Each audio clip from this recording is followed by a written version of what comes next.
Hello everyone, welcome back to the Football Project YouTube channel. Today I'm back with another video, and the Premier League season is starting today after the summer break is officially over. Today is the first game. It is going to be Brentford against Arsenal, and just before the season starts I wanted to do a Premier League predictions video. I'm going to be going from 20th to 1st. In what position I think each team is going to finish this season, and a little bit of a reasoning for my decision as well. Obviously, we know that not all the transfers have been made. We still have 2 weeks of the transfer window to go. But I wanted to do this video before the season starts. I know that there could be some transfers that could change everything in this table that I've made. There could be some title-winning signings and also some relegation-saving signings over the last 2 weeks of the season. But these are my predictions, and I'm going to start from the 20th position all the way up to the 1st. And right now in 20th, I do have Watford. Watford are one of the 3 teams that have come up this season. I don't think they've strengthened enough, and I don't think they have enough quality to survive in the Premier League. I just don't see where the goals are going to come from. I don't see a very good defence, and all in all, I'm not very excited by Watford this season. So that's one of the reasons I have them down at 20th. Now, 19th, I have Norwich. Norwich, you could argue they do have slightly more of a chance of staying up. They've brought in some good players. They've brought in Billy Gilmour for Chelsea on loan. But they have lost one of their best players in Emiliano Buendia to Aston Villa. They've also signed Milot Rashica from Werder Bremen and Christos Jolis from PAOK. But again, I just don't see enough quality in this side for them to stay up.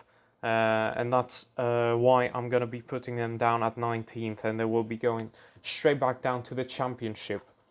Now at 18th is a team that might shock you a little bit, but I do have Southampton going down. After so many years in the Premier League, so much good business they've done, this year I just don't have any faith in them. They lost Danny Ings. Danny Ings went to Aston Villa. They've signed Adam Armstrong from Blackburn, but I think they've lost too much quality. They've lost Ryan Bertrand, they've lost Mario Lemina, they've also about to lose Yannick Vestergaard to Leicester. I just don't see enough quality in this team for them to be able to stay up, and I do think some better sides are still in this league, so I'm going to go for Southampton as the 3rd team to go down. But there is still time for them to save their season. 1 or 2 signings may be the difference, and it may be the difference from a side like Crystal Palace, who I have down at 17th. Crystal Palace obviously have still kept Wilfried Zaha. They have changed manager. Patrick Vieira is the new manager. Not a lot of experience Patrick Vieira has. It's going to be a very, very tough season, I think, for Palace. I was 50-50 on who's going to go down, either them or Southampton. I've gone for Southampton just because I trust Crystal Palace have just a little bit more quality in their squad. They have Wilfried Zaha, obviously. They also have Andros Townsend. They have some good players. They have an alright defence. They have an okay keeper. I think with a bit of luck, they could stay in the Premier League this season. Now, 16th, I have Burnley. Burnley, a side that always seems to be one of the favourites to go down at the start of the season, but always somehow find a way to stay out by the skin of their teeth. And for another season, they haven't invested in the squad. But just somehow I trust Sean Dyche saving Burnley. I trust him to do that. I think the 4 teams that I mentioned have less chances of staying up than Burnley. Burnley obviously haven't brought in anyone. The only signing they've had is Nathan Collins from Stoke, a centre-back. Nothing else coming in. It might be a step too far for them to stay up, but I do trust their defence. They have players like Ben Mee, James Tarkowski, some very, very good defensive players, and obviously a great keeper in Nick Pope. and I think they're going to be a very hard side to beat, and I do think they will be staying in the Premier League. Now, Newcastle, I have them finishing down in 15th. They're obviously going to be in and around that relegation battle, but with players like Alan Saint-Maximin, Callum Wilson, they've also about to sign Joe Willock from Arsenal. So that's some more quality coming into the squad, and I do think they do have enough quality for them to stay in the Premier League for another season. Now, 14th, I have what might be a little bit of a surprise to everyone that's watching this video, but I do have Brentford, newly promoted side Brentford. I really enjoy watching them. They play some great football. I don't know how that's gonna happen, how they're gonna play in the Premier League, but I do have more. I trust them more than any of the other sides, especially from the other two sides that have come up. They've made some business. They brought in Ajer from Celtic, Onyeka from Midtjylland, and also some other players. But they do have a very dangerous striker up front, Ivan Toney. I expect him to do a lot of damage in the Premier League. I think he's going to be one of the main reasons that they stay up. And I really do trust this side staying up this season. That's why I have them all the way up in 14th. Now 13th, I have Brighton. Brighton, they could easily struggle this year. They could easily finish. They could even get relegated, in my opinion. But they have a top manager in Graham Potter. They play some great football. Last year they were so unlucky. They were one of the best sides in the Premier League, but they just didn't have enough attacking wise to punish their opponents. I'm expecting them to sign a striker in the last 2 weeks of the transfer window. If they don't, I think this could be a little bit of a struggle for Brighton this year.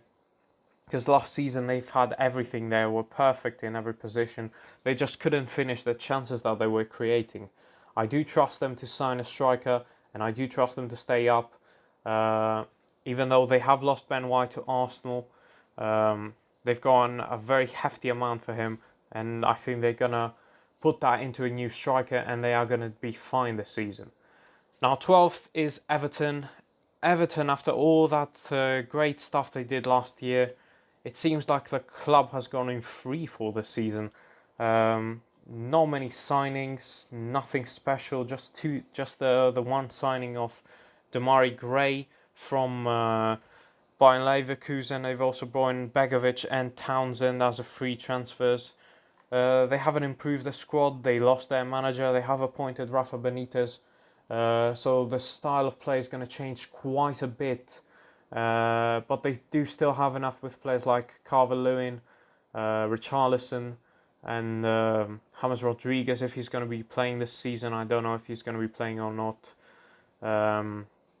So I have them down at 12th, but they could easily go higher than that if they have a good season, or if they somehow get some signings in the last 2 weeks of the transfer window. 11th, I have Leeds. Leeds were one of the best sides from last year. So exciting to watch. An amazing manager, Marcelo Bielsa, really has made this team very, very good. They've signed Junior Firpo from Barcelona, the left back. They've also signed Jack Harrison from Manchester City. One big miss of this side is going to be they lost Alioski. He's went to a side, I think, in Qatar or Abu Dhabi or somewhere like that. Don't remember. But they've lost him, which is going to be a huge miss. But they still have so much quality in that squad. And with such an amazing manager, I think 11th is a place that they could easily finish. They could go higher than that if they make some more signings. Or they are a little bit better defensively this year than they were last season. But they have so much quality. I'm easily having them in 11th. Next up is Wolves. Wolves is a bit of a difficult one to call. Obviously, losing their manager, new manager Bruno Lage is in. They've signed Trincao on loan from Barcelona. Ait Nouri, who was on loan I think last season, they've signed him. Jose Shah from Olympiacos because they lost Rui Patricio. And they really haven't made anything more of an addition to that squad. And that squad is not the best at the moment. They do have some problems, but the one big thing is that Raul Jimenez is back after that horrific injury he had last season. And with Raul Jimenez, Wolves are a very dangerous side, and I expect them to finish 10th this year. And I don't think they will do amazing. I don't think they will challenge for the European positions, but I think 10th is a pretty safe bet for Wolves this year. 9th, I'm going to have West Ham. West Ham really impressed me last season. At the start of the season, I thought they would be in a relegation battle. Turns out I was very wrong. They had an amazing year, and I think they can do even better this year. It's difficult to call. I have them down at 9th because of the quality of the sides that are ahead. But I can see them finishing above both Arsenal and Spurs, and maybe Aston Villa as well if things go right. They have a lot of quality. They have Benrahma, they have Antonio, they have Declan Rice in midfield with Thomas Souček, a good defence. They haven't made a lot of signings. They've only signed Craig Dawson from Watford and Alfonso Areola on loan from PSG. They have lost Felipe Anderson. Felipe Anderson has went to Lazio, and I think if they can make a few more signings, maybe a player like Jesse Lingard, they needed attacking midfielder a little bit. If they can sign Jesse Lingard or a player like Jesse Lingard, who they've had last season on loan, I would put them above teams like Arsenal and Spurs and them. But right now I have them down at 9th. 8th, as I've said, I've had Arsenal. Arsenal, I'm just not impressed with their squad right now. I'm really not impressed. I don't see this team. I don't trust the manager. Ben White was a good signing. He's gonna make that defense better. Lokonga is a very impressive signing from what I've seen of him in pre-season, but I just don't see enough quality in this side to warranty something more than 8th. There's so many holes. There's no right back. At the centre back position is a bit of a mess if you discount Ben White and maybe Gabriel, but even Gabriel is not an elite player. But the massive problems are in the midfield. Thomas Partey being injured is a huge miss for them, and they still gonna have the same old midfield that they've had for the last couple of seasons, which is not good enough. Players like Granit Xhaka, Neni. They have no attacking midfielder, only Emil Smith-Rowe, who is a very exciting player, but I don't think it's going to be enough for them. They have players like Bukayo Saka who can help. They obviously still have Aubameyang, Lacazette, but I just don't see with how they've played, how the manager, the way the style of play is. I just don't see how they can go further in the table than 8th. Even 8th is a bit of a stretch in my opinion if they don't make any more signings. If they do, things can change. They can challenge for high positions if they make some signings. But right now, 8th is the best. I think is the best that this Arsenal side can do. And 7th, I have Spurs. Now, I have Spurs at 7th only for one reason, because I do think Harry Kane is going to leave by the end of the window. If they keep a hold of Harry Kane, obviously I don't think they're going to finish 7th. With Harry Kane, they're going to challenge. They're going to be on the same wavelength as Leicester. But right now I do have them both, and they have them 7th because I do think Harry Kane is going to leave Spurs by the end of the window, and he's going to go to Manchester City. And without Harry Kane, with no striker, I just don't see how this team is gonna have a good season.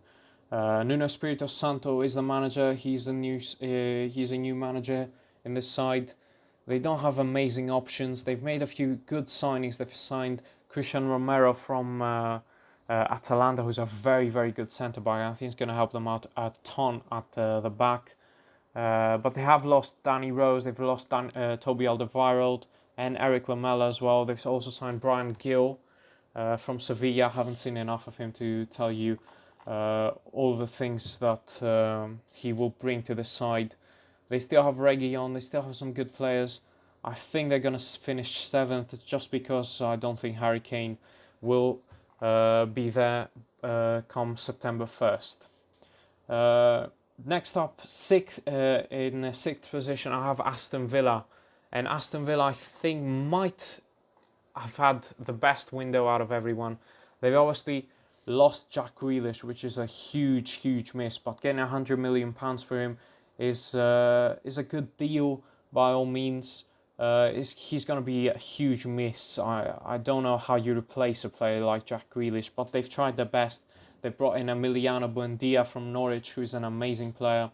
Danny Ings from Southampton on a free. Leon Bailey from Bayern Leverkusen.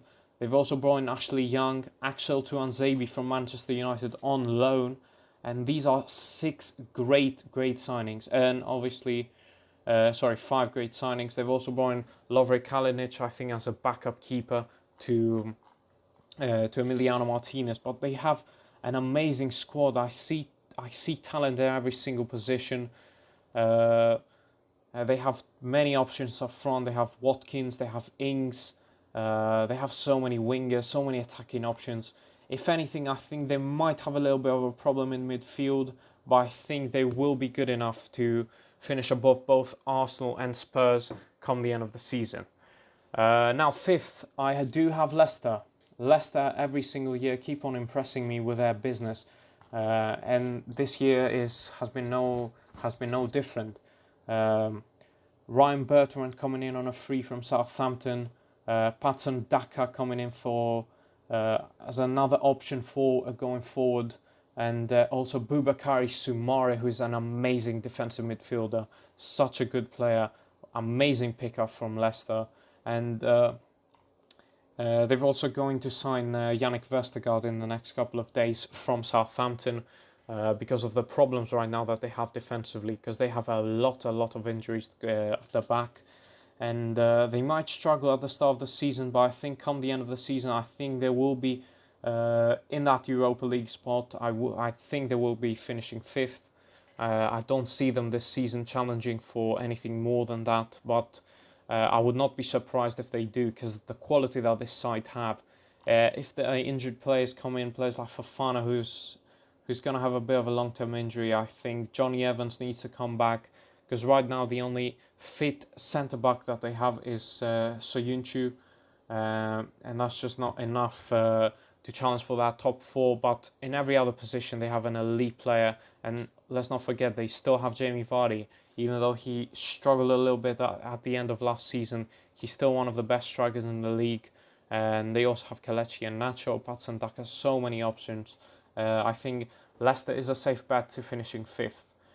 Now the top 4 big sides, and 4th I'm going to have Liverpool.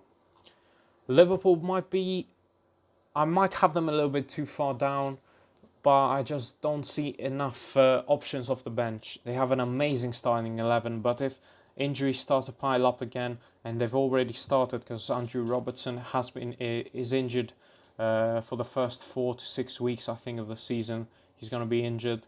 That's a huge miss for them. They have an amazing starting 11, but after that, the squad is not at their best. They obviously still have that amazing front 3. They have Diogo Jota. They have options, but they've lost Jorginho Wijnaldum, who was one of the key players in that side, one of the key players to make that Klopp system work. They've brought in Ibrahima Konate from Leipzig, who's a top quality centre-back, and I think they will get top 4, but I have them down finishing at 4th. Next up, this one is a bit of a... I don't think if many people will agree with me, but I do have Chelsea finishing 3rd below both United and City. They've made they've made an amazing signing in Romelu Lukaku, who I think might be the difference maker in this side. I don't know how it's going to work with both Timo Werner and Lukaku. I think Timo Werner might start playing more as a left winger. But they have so many options off the bench. Kai Havertz, Mount, Ziyech, Pulisic, Romelu Lukaku, Werner.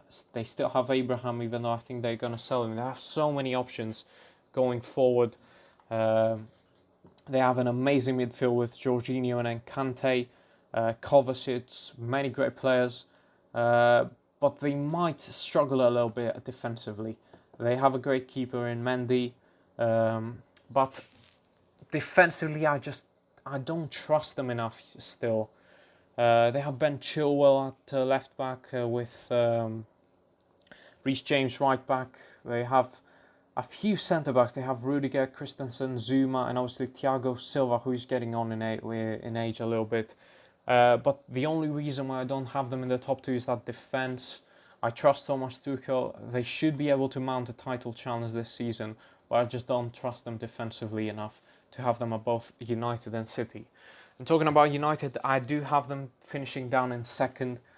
If they had signed a defensive midfielder, I would put them in first.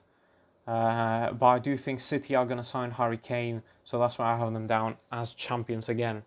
But Man United have had an amazing window bringing in Jadon Sancho and Rafael Varane. Rafael Varane obviously hasn't been officially announced yet 100%. There's still a few things that need to be signed from what I've heard from Ole Gunnar Solskjaer, but he's basically a Man United player.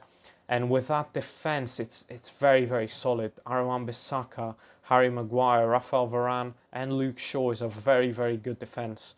Obviously, you have two amazing options at the goalkeeping position with Dean Henderson and David De Gea. The problem is, as it has been for a couple of years now, there's no defensive midfielder in the squad, and you need a defensive midfielder if you're going to have a midfield two of Paul Pogba and Bruno Fernandes. You need to have a defensive midfielder, a real defensive midfielder. Not McTominay, not Fred. You need a defensive midfielder like N'Golo Kante, Wilfred Ndidi. This type of player needs to come in for Man United in the last 2 weeks of the season, or else I don't think they will have a chance against this Manchester City side. Because I don't think they will be able to cover that defence enough with the players they have. Nemanja Matic is getting old. I don't think he's going to be able to provide what United need. But going forward, United are on a different level this season. They finally have a right winger in Jadon Sancho. They've been crying out for a right winger. And with Sancho, Rashford, Martial, Cavani, so much quality, so much quality. Also you have Bruno Fernandes, Donny van de Beek off the bench. Jesse Lingard is still a Manchester United player, and with the amazing season he had last season, he's going to be an option off the bench, I think. Same as with Mason Greenwood, who is an elite young player, one of the best talents English football has to offer. And Jadon Sancho really elevates this side, because last season United were very one-sided going forward, because they didn't have an actual right winger the whole season. So I think Jadon Sancho will help United a ton, and if they can somehow bring in as a defensive midfielder, I do think they could challenge City for the league. That's all if that will all happen if Manchester City don't sign Harry Kane, which I think will happen. And I do have Manchester City at first, once again. It's just, this squad is just on a different level to anyone else. The amount of options this Manchester City side has, it's actually insane if you think about it. They have Sterling, Silva, De Bruyne, Foden, Grealish, Ferran Torres, Riyad Mahrez. The amount of wingers and number 10s this side has is incredible. I don't see a way that this Manchester City side don't win the title this season, especially if they sign Harry Kane. There's no excuses this side not to win both Premier League, Champions League, FA Cup, everything. They would have made one of the best sides ever created in English football. So many options, everyone on the pitch, a very solid defence. Ruben Dias, Laporte, Stones, Ake, Cancelo, Walker, so many options. There's no excuses for Pep Guardiola to not win the title this season with or without Harry Kane. Especially with Harry Kane, there's zero excuses anywhere. They've signed Jack Grealish for a record £100 million fee. They have the best squad in the league. They have one of the best squads in the world. It's between them and PSG who has the best squad in the world right now. and there's no excuses for this Manchester City side not to win the title, and in my opinion, not to win the Champions League as well. It's an elite side with an elite manager. There's no excuses anymore. Last season's Champions League final loss, in my eyes, was a huge failure for this Manchester City side, and was a huge failure towards Pep Guardiola. Chelsea should not have beaten this side. There's no excuses in my book. I need to see Manchester City win the Champions League this season. It has to happen at some point. So guys, these are all my predictions. I'd love to hear all your predictions in the comment section below. Give me your 1 through 20 in the comment section below. And let's have a good season, everyone. Let's hope we have a very exciting season, or boring one. Hope we see some great football. Starting off today with Brentford against Arsenal, as I've said in the start of the video. I'll be back for more videos during the week. Sorry I've taken a bit of a break after the Euros, but I'm back. And videos I'm going to be coming thick and fast over the next couple of days. So see you guys on the next one. Don't forget to drop the video a like and subscribe to the channel. And thank you everyone for watching. Goodbye.